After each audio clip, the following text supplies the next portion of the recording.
Hello everyone, this is Vahe with information on experiment number 1. First of all, let's talk about how to access MATLAB for the experiment. So as I put on my on the Blackboard page my message to you, there are two ways that you can access MATLAB quite easily.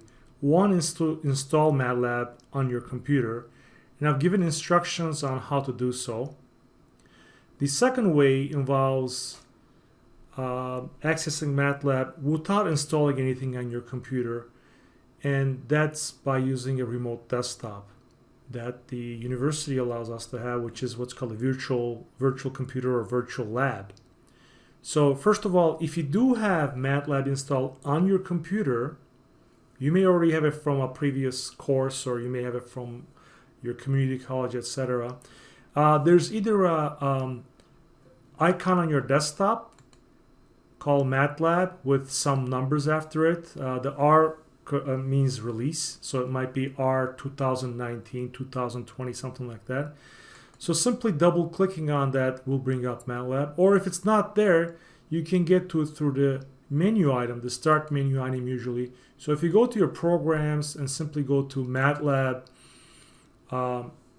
with the R and then some numbers, the year of the release, just clicking on MATLAB will bring up the program for you. But typically there's a little icon on your desktop, and if you double click it and if you wait for a little bit, it should eventually come up on your computer. Okay, now how do we release it? How do we go to the remote desktop? I wanted to also show you how you get that through the remote desktop. So the way you do that, simply as I giving you instructions on it in the announcement, is you simply go to desktop.uic.edu, and when you do that, you'll eventually be connecting to the university computer. So when usually at this step it says pick an account. So in my case, I pick my account, and then it'll take me to a sign-in page. You put your user email, right, your net ID at uic.edu, your password, and you sign in, and that will eventually bring you to a page where you can access the virtual lab. So I'll be there in a second. There you go. It says virtual lab. So all you gotta do is click that, and when you click that, it says, do you want to access local resources? So it'll actually allow you to use your local printer to print things out from this virtual computer. Let's say we allow, and after we do this, we will eventually be connected to a desktop. It's as if we're at one of the UIC lab computers, and as such, you'll have access to pretty much every piece of software. Okay, here as for username, password, again, enter it, submit. So it's as if I'm actually logging in right now to a computer on campus, like a lab computer. When I say lab computer, I mean a computer lab computer, not just an electronics lab computer. So when this happens now, you'll see that I'll be on a desktop, a Windows desktop basically, and I'll have every piece of software that is on that computer. So it will take a little bit of time, and there we are. Okay, now I'm basically at UIC. That's University Hall, with Willis Tower, also known as Sears Tower, in the background, right? But if I go to the corner here where the start menu is, click on that, and I have basically every piece of software you can imagine here. And by the way, this is your account, so if you do save things on this computer, it'll be saved. It doesn't get flushed out, right? So anyway, if you scroll down to the M's, right, here's MATLAB 2020. So it's from actually this year. It's a very fresh copy of MATLAB. Click on it, and that'll start MATLAB. And you'll notice on the desktop that there's a file I saved called test, and there's a file that I saved called another test. These are Adobe files and Word files. I mean, those were put there many weeks ago, and they're still there, right? So if you do save things on this computer, they do get saved, and you can save them or email them to yourself, etc. You can do all those kind of things. Anyway, here's MATLAB for you, and you can start using it right there. And you can do the lab experiment right here. And the lab experiment will also involve you putting information into a report template, which is in Microsoft Word. So you can easily copy and paste from here to Word. Okay, and I'll tell you more about it in the toward the end of this video. Okay, but with this, I think you should understand how you can launch or how you can start MATLAB, right? You can either do it if you have it installed on your local machine by simply double clicking the icon, and that'll bring up basically this window, or you can do it through the remote desktop where, you know, I haven't installed anything, right? I just go and access the computer as is, and this is what I have. Okay, so with this, I'll stop now, and then I'll do the other session. I'll show you the video where I describe MATLAB starting from its launch. Okay, so see you in a little bit. MATLAB window will look something like this. So you'll have these several windows in there. Typically, you'll have 3 windows. The window in the middle is called the command window. This is where you're going to type in your commands. Workspace that shows your variables and what their values are. And a current folder, which is also called the working directory or the working folder, which points to the working directory, which has your particular MATLAB programs, if any. That might just be empty. But basically, the current folder shows the contents of the directory that's shown on top over here. So right now, mine is pointing to a folder called EC115 on my desktop. But as you launch this, as you launch the MATLAB program, it's going to point to wherever else. You can certainly change this to anything you like by using the little icons over here, but typically we just leave it alone. But you know, you can point it to anywhere you like, basically. And if there is MATLAB content in there, it'll be displayed here. Typically, like I said, most of the time we're going to be using this command window in the middle, because as I said in class, MATLAB is just a very fancy calculator, and so it has a programming language in there too, very similar to the programming languages you may have seen or you will see. But our interaction involves typing things in this window. Now you can change the layout. So this is the default layout. And so if you go to this little icon here saying layout, obviously, click on it. And so we can use, for example, what's called a 2-column format. And this might be a little more easier for us, at least for me to show you, because I'm going to be typing things, and I don't want to run out of space on the line for your visualization, basically. But if you do not like this, you can always go back and go to the default, which is this, or try to come up with a structure or a layout that you like, and then save it, etc. But typically this would be enough. So let's go to the 2-column format and go from here. So basically, once you have the command window, you can type in anything after these greater than symbols. There's 2 greater than symbols. So you can just use it as a calculator, and when you do, all the typical addition, subtraction, multiplication functions are already there. Like, for example, if you do 2 plus 3 and hit enter, you get 5. And the typical variable that, or the default variable that MATLAB will use is called ANS, which is answer.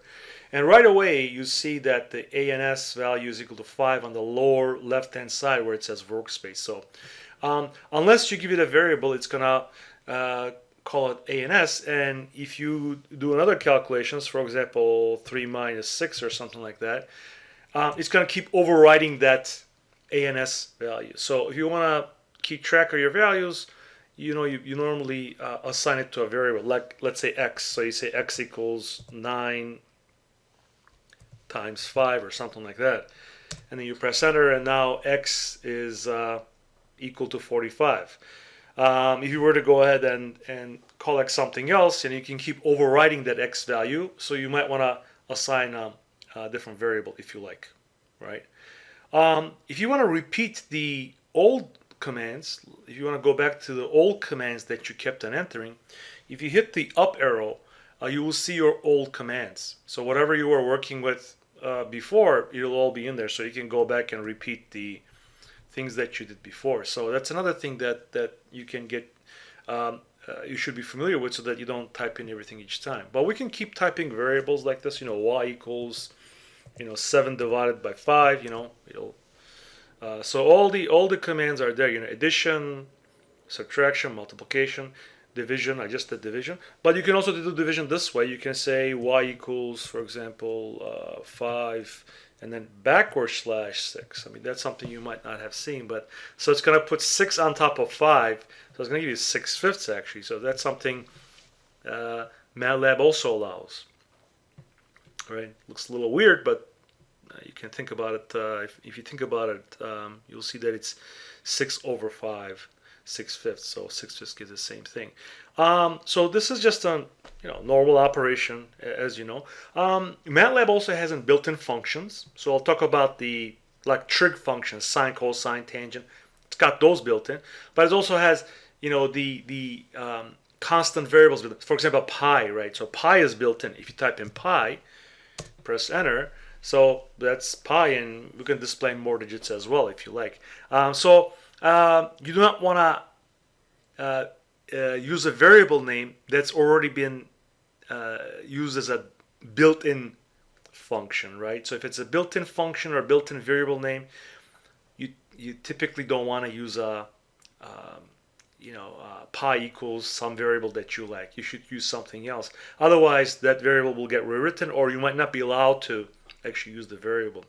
So we have these built-in functions. We also have exponentiation. So if you want to do, let's say, y equals 7 squared, right? So use this up arrow, which is called caret, C-A-R-E-T. Right, most of you know this from your programming courses, if you've taken any. So this is typical, just a normal calculator. And then, for example, let's say you want to find a sine of 45 degrees, right? You do something like this maybe, but you might be surprised to find that you don't get the right result, right? So sine of 45 degrees should be square root of 2/2, which is 0.707. So what's wrong here? Well, one thing about trig functions is that they really, in MATLAB, by default, they expect angles in radians. So what I just put there, I said, what's the sine of 45 radians? And as you know, 360 degrees is 2 pi radians, right? When we talk about 180 degrees, for example, that's pi radians. So 180 degrees and pi radians is the same. You should know this from your geometry or analytic or pre-calculus or analytic geometry course probably. But that's something that's a default. So if you want to enter a 45 degree angle, get the sine of it, you can instead use sin d. So if you use the built-in function sin d and then 45 degrees, right, like this, then MATLAB will give you the right thing. Okay.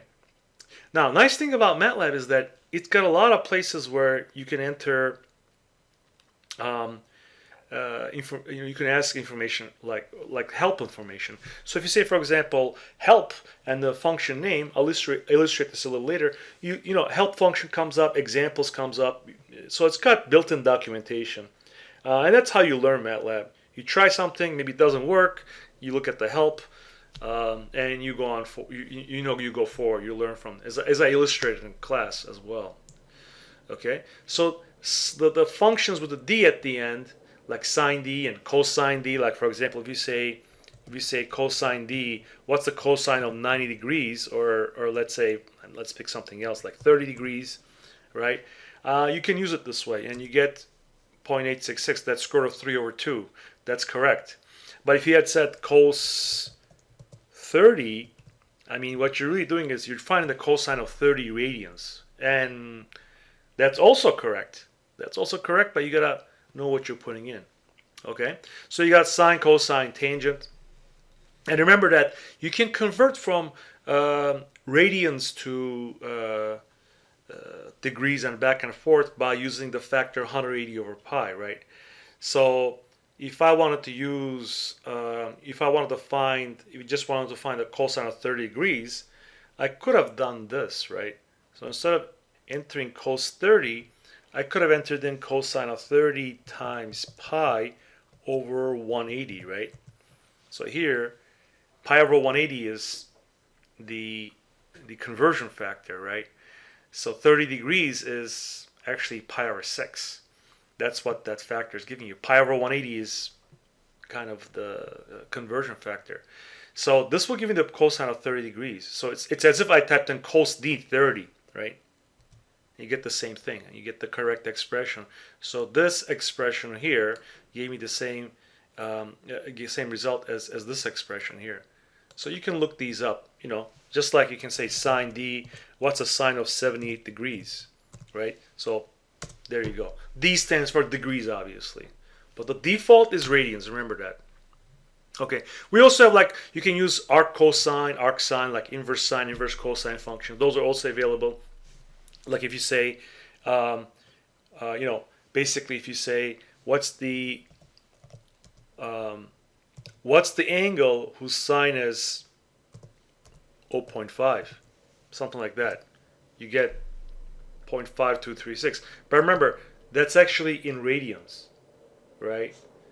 So it gave you the angle in radians. If you wanted to take this number and convert it to degrees, you would basically you would take that number, right, and then do 180 degrees over pi radians, right? So ANS is a built-in variable, so I can type ANS, right, ANS times, right, 180 over pi. So that's 30 degrees, right? So the angle whose sine is 0.5 is 0.5236 radians, or 30 degrees. Well, I could have probably done that if I use a sine d, right? So there's an a sine d. So let me go back to this and just put a d here, okay? Well, I could have gotten the 30 degrees directly like this, right? So if you look through, you'll find these kind of things. And you'll you can use it as you wish. Okay, so just knowing a little bit about these things is useful. Okay, so what else? Well, other things is the way the numbers are displayed can be changed, and that's what this format function is giving you. Format function allows you to change the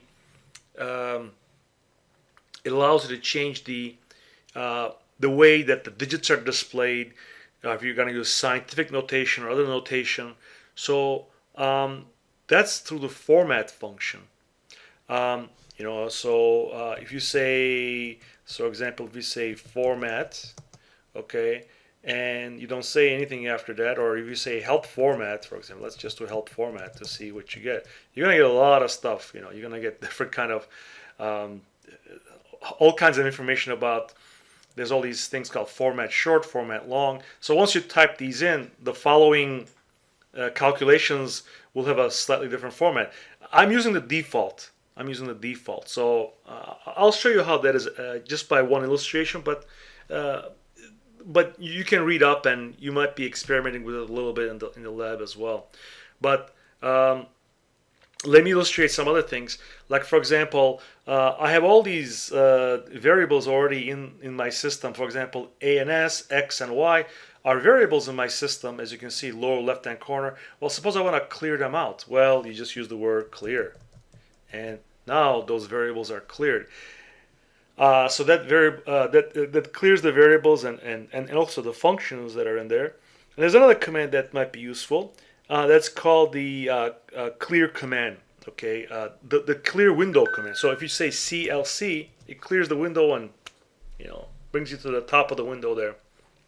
So this is like a way to start fresh from the beginning with a clean sheet of paper. You can think about it that way.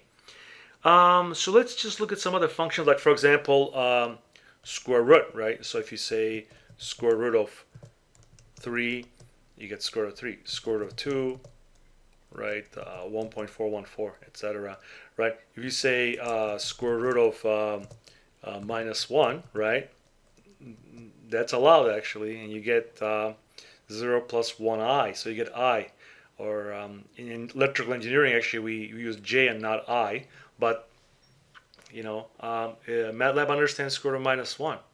So if you say J, actually, it understands as I. J and I are our way of denoting complex numbers. The reason we don't use I in electrical engineering because I is reserved for current. That's the only reason. But other than that, it works exactly the same way. So suppose you wanted to find out about the square root function, right? You can just say help, SQRT, and here it is, right?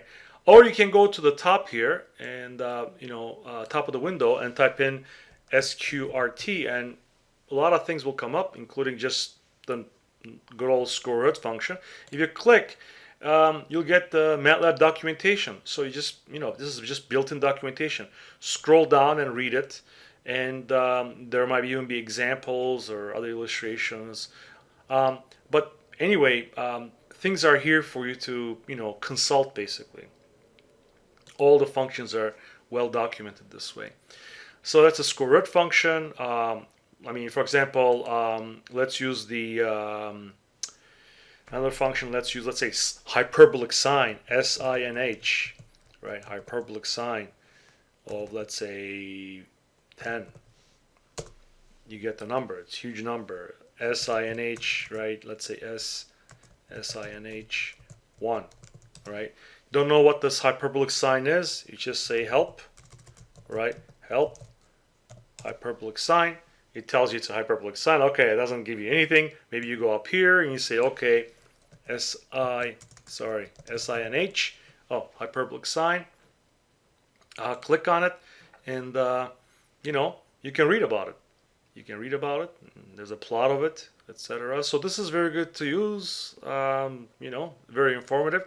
I'm just illustrating it to you so that you're aware of it, and this is the way you learn about different functions and different features. Okay, so I encourage you to do so, because knowing this tool is just a matter of just basically exploring what's there and asking the right kind of questions. Okay, so let's do a little CLC and do a little clear, right? And here we go. So what else? Well, let's talk about, let's say, natural log, right? Natural log in MATLAB is log. So if you say log, that's actually natural log. How do I know that? Well, if you just do help log, you'll see it's actually a natural log. So it's ln, right? So ln of x is done by log. So if you say log of 4, right, you get the natural log of 4. If you want to use base 10, right, log base 10, you got to say log 10. So if you say, for example, log base 10 of 100, you're asking the question, what should I raise 10 to, right? What should I raise 10 to get 100? That's 2, obviously, right? So you press, and there you go, right? So how about log base 10 of 1000? Well, that should be 3. 10 to the 3 is 1000, etc., right? Another built-in function. So there's a ton of these functions. Pretty much all functions that are built in. What else? Well, as I said, MATLAB stands for Matrix Laboratory. So the basic building block in MATLAB is actually a matrix, right? Which is an array of numbers. When we're talking about the simple numbers, like the numbers we've seen so far, those are basically 1-by-1 arrays, and you can see that by just looking at the lower corner here. Everything that we've typed in so far, they've all been size or dimension 1-by-1, 1 row, 1 column, which we call scalar. Any other dimension that's greater than 1-by-1 will be a matrix of some sort, and matrices typically are rectangular and have a bunch of rows and a bunch of columns. So we can actually enter those in MATLAB pretty easily. So let me show you how to enter in what we call a row vector or a row matrix. So let's call that matrix X. Okay. So let's just clear everything. do a CLC and start from the top. So let's say I'm going to declare this array of numbers called x. So we say x equals, you open the square brackets, and you just start typing in numbers with spaces. 1, right? 2, 3, 4, 5. And you press enter, and now, MATLAB echoes back, shows you exactly how x looks like. So we call this a row matrix or a row vector sometimes. When things have only, when matrices only have one row or one column, they're referred to as vectors. So this is referred to as a row vector. And you can see down here that in the workspace that x is 1 by 5. So the first number is the row, second number is the column. So it has 1 row and 5 columns. We can do the opposite actually. We can actually do a column vector. So let's make a column vector. So let's say y equals, and let's enter in a column vector. Again, you open the square brackets, and then you type in a bunch of numbers. So let's type in 2, okay? But now we have to go to the next row. The way to go to the next row is put a semicolon. So 2 semicolon, 3 semicolon, 4, right? 5, 6, 7, 8, 9. You can keep going, and then when you're done, whatever the dimension that you need, right? Press enter, and now that's your column vector. And you can see right away why it says 8 by 1. So 8 rows, 1 column.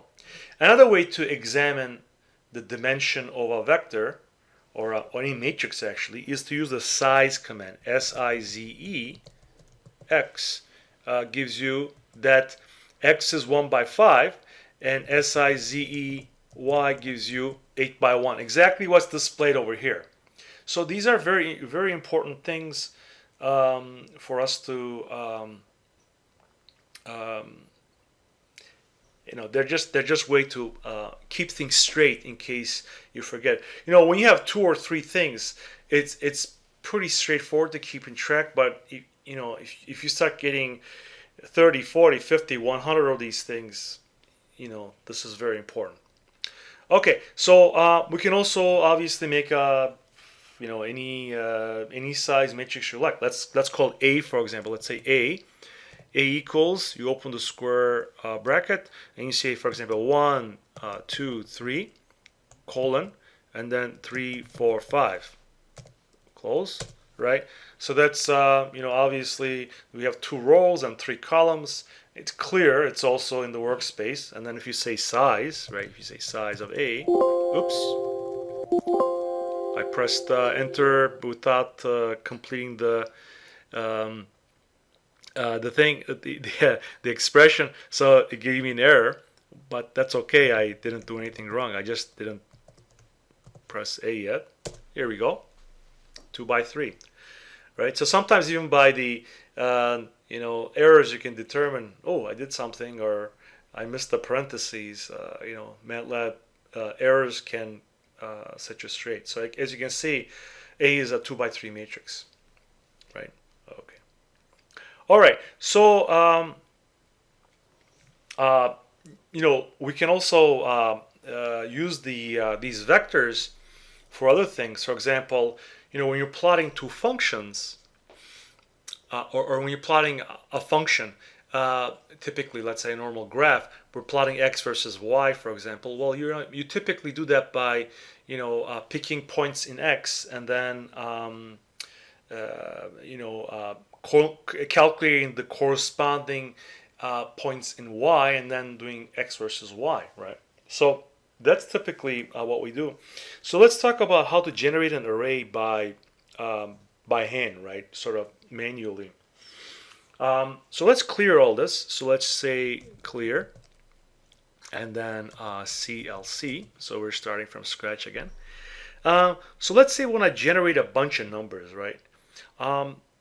MATLAB actually allows us to do this with the colon operator. So let me just show you that. So if I say x equals, okay, and if I say 0, colon, 0.1, colon 1.0, for example, it'll generate an array of numbers. Let me press enter to show you what it gives. So it generates basically 11 numbers, and it's actually x is actually a vector right now. It's an array, and it has 11 elements. It's got 0, 0 0.1, 0.2, 0.3, all the way up to 1.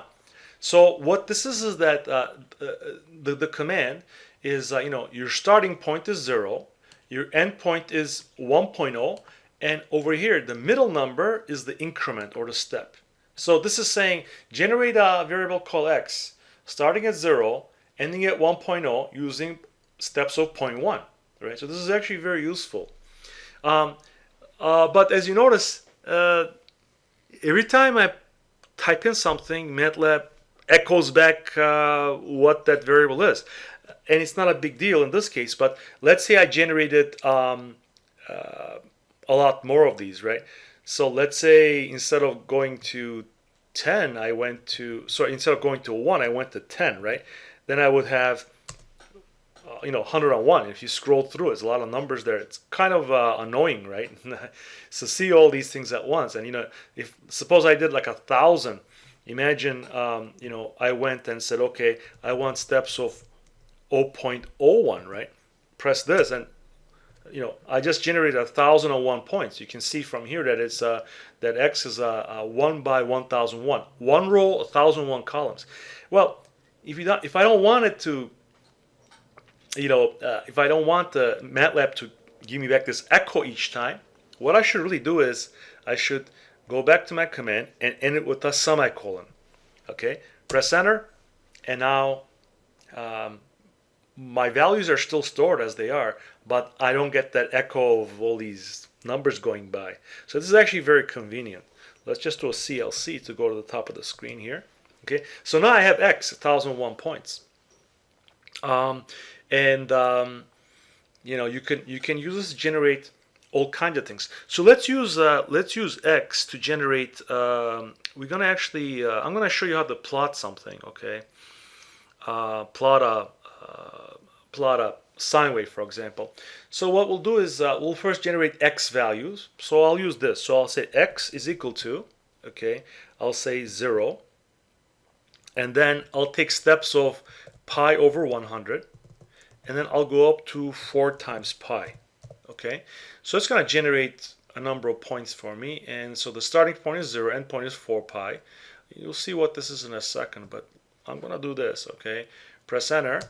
And I just generated a 401 point row, okay? 401 point row vector. So it's got one row, 401 columns. Then I'm going to generate a sine wave. So I'm going to say y equals, okay, sine of x. So for each value of x in that vector, it's going to generate a y value. So y should have the same size, okay? Press enter. Y has the same size. It's also 401 points. Now what I'm going to do is I'm going to simply plot x versus y. By the way, I mean, x and y could have been numbers that you got from an experiment or something. You can just type them in or get them from a spreadsheet or other kind of information. You can plot x versus y. So, but we're artificially generating them here just for purpose of illustration. So when we say plot x comma y, okay, you press enter, all right, and what happens is you get this plot, okay. So this plot appeared, and we're ready to use it as is, or we can actually do some more things. So let me illustrate what you can do more with this plot. And by the way, I mean, obviously there's these menu options. You can do all these from the menu, but I'm going to illustrate the basic things that you can do just by typing things in over here. So let me resize the windows so you can see both windows at the same time. Okay. All right. So now that our plot is up, what I can do is I can say grid on. Grid on. Okay. And now you see the grid. And you can say grid off. I think I showed you this in class as well. So you can say grid on. And Here we go, right? And I can say, for example, maybe I want to give some labels to the x-axis, y-axis. Maybe I want to show a title. So if you want to put in a label for the x-axis, you say x label, okay, and then in single quotes you put x. By the way, notice that when I put some kind of a known keyword or a function, all of a sudden I get this window that tells me what I can put there, right? So it's giving you some hints on what you do, right? So the help is like live, basically. Help is live. But I know that I can just do this, so I can just go on and X label, press enter. You should see the X on the X-axis. I could put anything I want there, by the way. I could say time in T or any word that I use. Anything between the single ticks, the single quotation marks will be put in there because it's a text value. So X label, now we have Y label. Maybe I say Y. Okay, like this.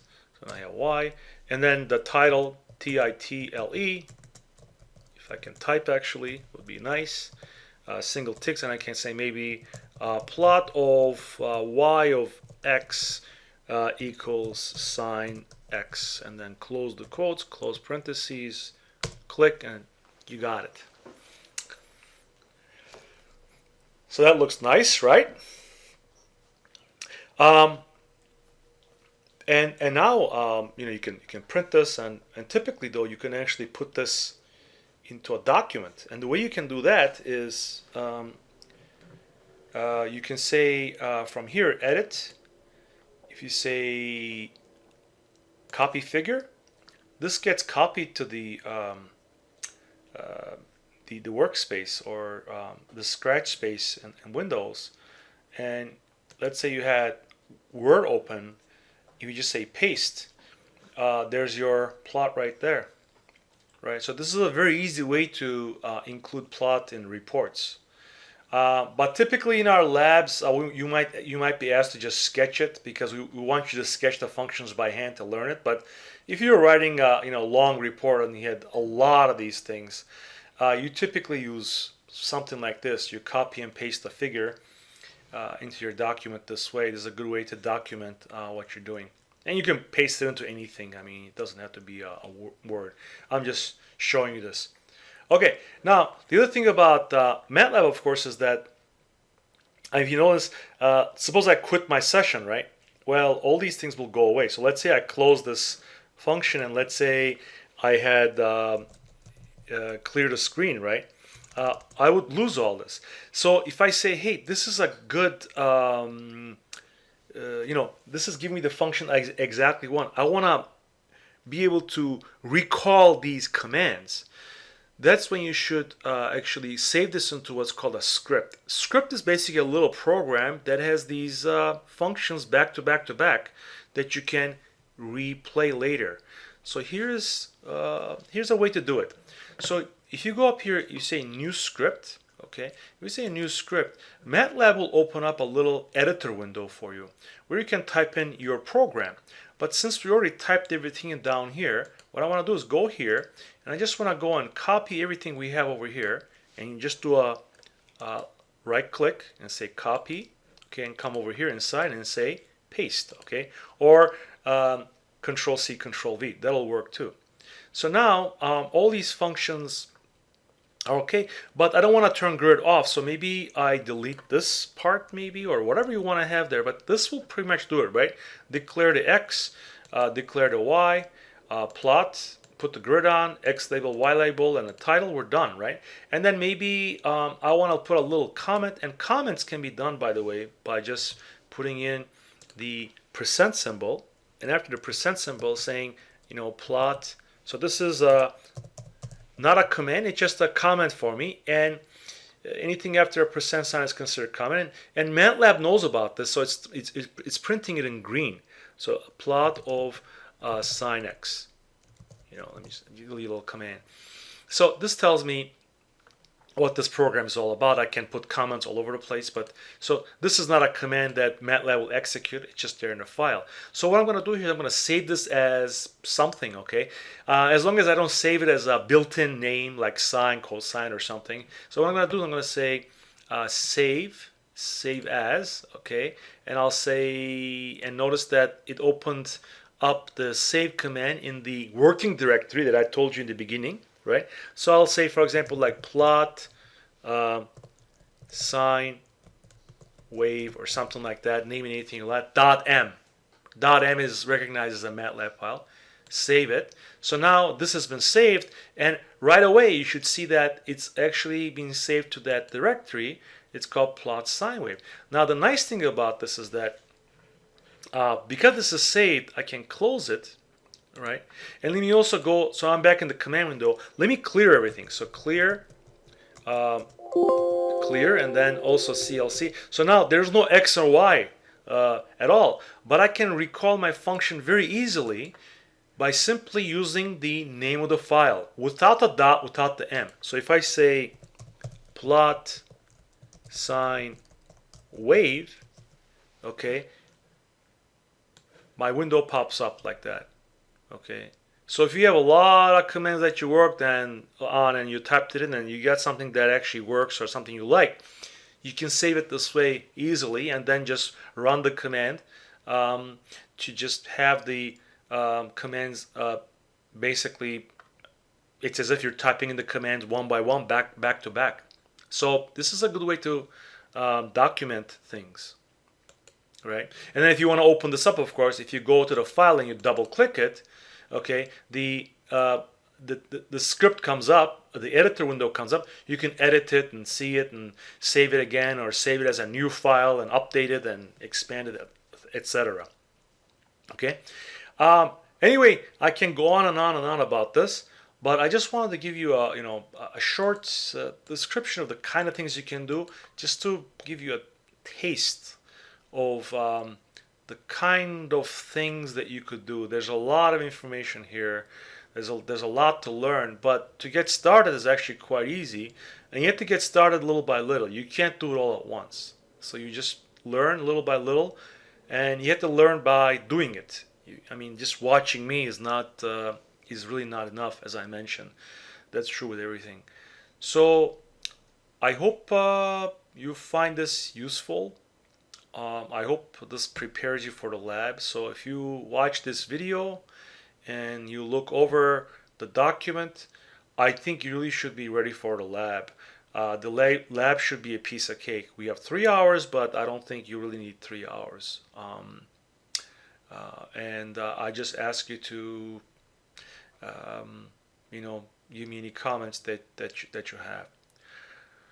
So thanks very much for your attention.